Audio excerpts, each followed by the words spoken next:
Packers, Seahawks. Packers go into Seattle, pick up a big win. Now, they weren't facing Seattle's starting quarterback, Geno Smith, the entire time, and we'll get to that. But a win is a win is a win, as they say. Let's look at the top 5 graded Green Bay Packers here from this game. Number 1 on the list, rookie linebacker Edgerrin Cooper. Do you have Coop LB1 in this past class? I did, yeah. You have Coop? All right. I am LB2. I am behind Peyton Wilson. Peyton Wilson doing it with no knees, no ACL, so I got to give him a little bit of a bump for that. But Edgerrin Cooper, he's playing fantastic, and you see it right there. 93.8 overall grade in this one. Oh, by the way, wearing the all-white uniforms. You love to see it. The all-white helmet, the white out, you love that. Cornerback Carrington Valentine with a 90.2. Offensive tackle Zach Tom, an 83.2. Defensive tackle Kenny Clark, 79.5. And then wide receiver Romeo Dobbs with a 78.7. Jordan Love in this game, a 66.9. And then on the other side of things for the Seattle Seahawks, the grades not as high as you would expect. Edge rusher Boye Mafe at the top of the list. Limited snaps, but he had an 80.0 overall grade. Defensive tackle Draymond Jones, 79.4. Wide receiver Jackson Smith and Jigba, 77.0. Offensive tackle Charles Cross with a 76.3, and then Abe Lucas, the other offensive tackle, a 73.4. Geno Smith in this game, a 68.0 before leaving this game with a knee injury. Sam Howell had to play the rest of the way, and wasn't pretty for Sam. But stat that told the story. What do you got here, Dalton? Okay, so all the momentum the Seahawks had. They had a 4-game win streak, 2 big wins over the Cardinals, the comeback over the Jets. They had all the momentum you could possibly have, and now a big game at home against the Seahawks. And Packers. You're right, against the Packers. It all came crashing down in one night, which is for me, the panic meter for Seattle just went from 0 to 100. And it starts for me with the interior of their offensive line, 38.5 overall grade for that unit in this game. They're now under their third center after Oluwatimi got hurt last night. So they've got an undrafted rookie playing center who didn't play a single snap at center last season at North Dakota State. A 6th-round rookie at right guard who was just not ready for NFL-level pass protection. And still Laken Tomlinson at left guard, who honestly hasn't been an above-average player in 4 or 5 years. The interior of this offensive line now threatens, like we talked about with the Texans earlier in the year, now threatens to just kill this whole operation for the Seahawks. 14 pressures allowed in the interior, 3 sacks. Geno got hurt with a missed stunt pickup on the inside off a play action. All of it came apart in this game, and I think that's where it starts. It couldn't run the ball, too much pressure on Geno Smith, got the injury going, then too much pressure on Sam Howell. He stood no chance back there. I think now we are talking about the Seahawks, and they have other issues on defense too we're going to get to, but this offensive line, Lucas and Cross, solid set of tackles, but on the inside, they can't be this bad and expect to make the playoffs. And now you've got all these issues, and you don't know if Geno Smith is playing next week. And this is what your interior offensive line looks like.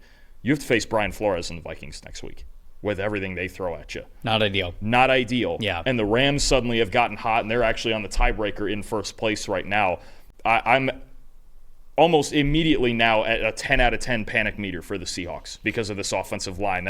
There's a couple reasons, but that's definitely the first reason, is that there's way too much interior pressure, and Seattle's not designed to survive that. And Geno honestly may not have survived that, depending on the severity of his injury last night. Yeah, I mean, the offensive line as a whole has been really disappointing for the Seattle Seahawks. You're talking about how bad the interior offensive line has been lately, and then, of course, in this game, also their offensive tackles. I mean, Charles Cross, he was a little bit shaky through the first couple of weeks, at least in pass pro. It's like he was grading very well as a run blocker. Now it's sort of evened out. He's fantastic on the left side of the offensive line. But while Abe Lucas was out, they were struggling hard at right tackle. So if you combine some of their struggles that they've had at right tackle, now Abe Lucas is back in there, and I hope he's fully healthy moving forward, let alone for the end for the rest of the season. But that knee is something that they're going to have to monitor, I think, the whole time that he's ever going to be out there. And with him out at right tackle, that unit looks better. But now the interior offensive line, like you mentioned, is struggling.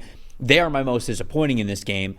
They're now 25th in the NFL in pass protection, just totally as a unit this year, with both of their struggles at offensive tackle and the interior spots. And they've given up the second most pressures. The only team that's given up more pressures than the NFL this year is New England Patriots, and it's not that far. The Patriots are at 197 pressures given up. Seattle Seahawks are only at 190. So they're almost right there with one of the worst pass blocking offensive lines in the league. And so I can definitely understand the concerns. Now, I will sort of tip my hat to the Packers a little bit, and I will say that my stat that told the story was something that we've talked about over the last couple of weeks, which I think will be a theme for the Packers moving forward and as they go into the playoffs.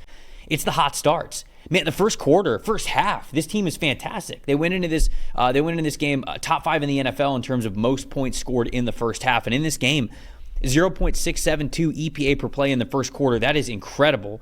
80.5 offensive grade in the first quarter. First 2 possessions of the game were touchdowns. And it's like, man, when you have a team that can come out of the gate that hot, I mean, what Matt LaFleur is doing, I think you've highlighted this before. I know Carmen has as well when we've done the preview shows.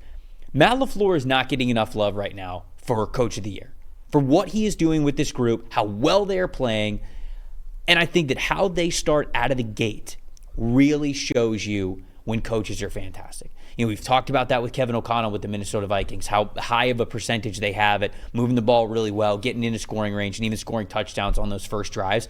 Packers are right there, man, especially when it comes to the first half. So they've been fantastic at that. They've been great at identifying their opponents during the week of practice and having a game plan that is tailored to take the game to them and take the scoreboard to them, including on the road in a really tough place to play in Seattle. And so, of course, yeah, I think that you appropriately talked about the issues that Seattle has on their offensive side of the ball. But the Packers, man, it was just business as usual for what they're doing on the offensive side. And to me, it should give you so much faith in what this team is right now with 3 games left until we get to the postseason. They know their identity. They're very comfortable in it, and clearly their coaching staff has them rolling. So to me, once again, the stat that told the story is, even independent of how much the Seattle Seahawks struggled on the offensive line, the Packers dictated this game. The Packers were the team that said, we're immediately going to make you one-dimensional. And that is paramount to playing a really good football team, playing a good football game against good football teams, especially on the road. So I was really impressed with that. I agree, and I think the game planning part of that and the preparation goes. A credit has to go to Jeff Hafley also on the defensive side, because defense was ready for it. For as many issues as the Seahawks have up front and things like that, Hafley had a perfect plan to attack that with the blitzes, with the stunts. This was the best day the Packers had pass rush in a long time. They had really struggled in recent weeks to get a pass rush going consistently. On both sides, the Seahawks, they got outplayed, they got outcoached, they got outprepared. Everything about it was just the Packers going and dominating this game. And honestly, if they were playing in any other division in football, they might be in first place. That's how good they are, and they've only lost to the Lions and the Vikings and the Eagles. That's all we're talking. So, I mean, against any other team, this is an elite football team. I think the only thing, offensively, they are consistently this good as long as Jordan Love stays out of turnovers. Yeah, and look, the thing that I like so much about this Packers team is who Jordan Love is sort of a gunslinger type of a quarterback. Now, I don't think he's Jameis, right? I don't think he's Will Levis or something like that where he's totally like hurting your team. You're going to get 1, 2, 3 games in a full regular season where Jordan Love's throwing a decent amount of turnover where he plays, and maybe that hurts you. But he's going to give you more good than he's going to give you bad. And another reason why I have so much faith in this Packers team is going into my most impressive, and that is Josh Jacobs and the run blocking. Because when I talked about, okay, how well they're able to move the ball and score in the first quarter and the first half, Packers run game in the first quarter, 93 rushing yards, 0.235 EPA per rush, both of those metrics top 5 this week in the NFL. It has been Jacobs' MO to be able to set the tone for this team. It's not just, hey, we've got to do it through Jordan Love because he has the ability to do it. They're allowed to have true balance, and they're not afraid to put the ball in the hands or in the chest of their running back and let him do things for you to where you are, again, setting the tone of the football game. Josh Jacobs has been an incredible signing for this team. You know, I'll go back and say it. Look, I think a lot of people sort of look at this situation and go like, can't believe the Raiders let him go. Can't believe the Giants let Saquon Barkley go. I can't believe the Titans let Derrick Henry go. You know, like all this kind of stuff. And it's like, guys, those players would not be having these caliber of seasons if they were on their old teams.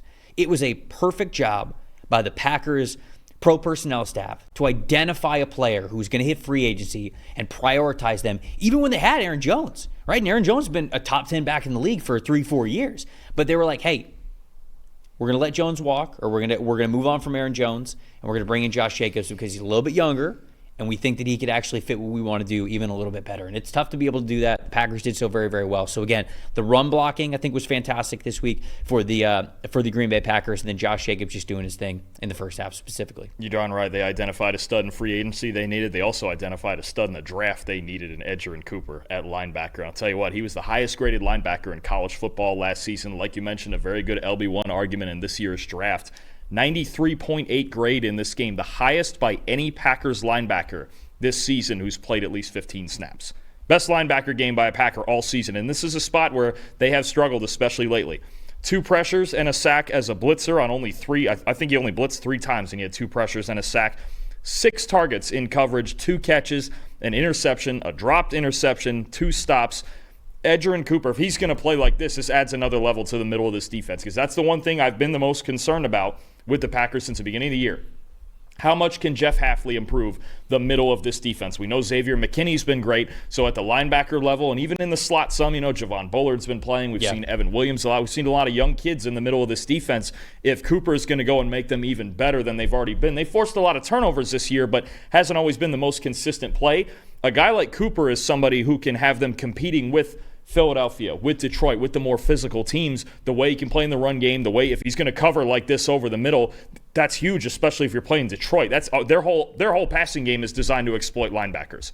If they get Detroit a third time and Cooper's going to play like this, you might have a different ball game. But the fact that he was this productive in this game, in this spot, where the Packers, they really needed to win. I don't know if they'll stay in. They're probably not going to stay in division contention with only 3 weeks to go, but you could very well be talking about still getting a 5 seed, getting a 6 seed, getting that matchup going. And then if they improve at this spot and they improve in the middle of their defense and Jordan Love gets hot in the playoffs, I don't think we can totally discount them as NFC contenders, not just wild card contenders. No, there's no doubt. And Cooper is, again, helping this team so much because it is that speed in the middle that is so difference-making for what they're doing. It's a major part. When I was watching him, coming out of the draft, it was one of those situations where I could see the movement skills from him, but the coverage instincts, I just felt like we're not quite there yet. And I was wondering to myself, because the coverage grades were high. Like he had high PFF coverage grades, but a lot of what he was asked to do was cover the flat. So it's technically, yes, you are covering, but in reality,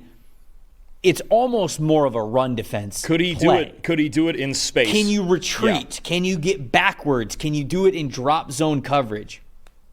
There it is. And so now we're talking about an elite athlete who's a good run defender and now getting a really good feel for coverage. And when you have that in the middle of the defense, it's never a bad thing. And a weapon, I think, last year, too, at Texas A&M, from the guys, all the linebackers out, the best, it sounds like a weird skill, but the best quarterback spy in the country. No, 100%. And again, that's something he can do also. Anything that was downhill. Against, if you're playing a Philadelphia, that's going to be a big asset. Yes. Some of these matchups with more mobile quarterbacks are going to be big time. Everything that was downhill with Edgerrin Cooper, I was like, great. Does it at a very high level, really great athlete, very clearly a starting caliber NFL athlete, an impact NFL athlete. I was just worried, can he retreat as well as he moves forward? And now he's proven that he can. Most disappointing before we move on? We have a PFF record alert, and it's not a good one. Okay. Seahawks as a team, 29.6 coverage grade in this game. That's the lowest we have ever in a Seahawks game. Wow. Yeah, it was not good on the back end. One forced incompletion that came inside the 2-minute warning at the end of the game. Finally, the last few weeks, the Seahawks got their run defense figured out, which was the part I was worried about the most all season. And now the secondary went and fell apart in this game. And they just, out-schemed, outplayed, kind of out everything. And their defense was put under a lot of pressure with as little as the offense was producing. But, yeah, the lowest PFF coverage grade that we've ever had in a Seahawks game. Not the way you want to be making this. Certainly not. Not the way you want to do that. Thanks for watching, everybody. Make sure you like and subscribe the video. And if you don't have a PFF Plus subscription, you can get one to see all the premium stats that we talked about here on the show, plus the expert betting and fantasy advice over at subscribe.pff.com. The description is also right below, so if you are not a PFF Plus subscriber, you become one today.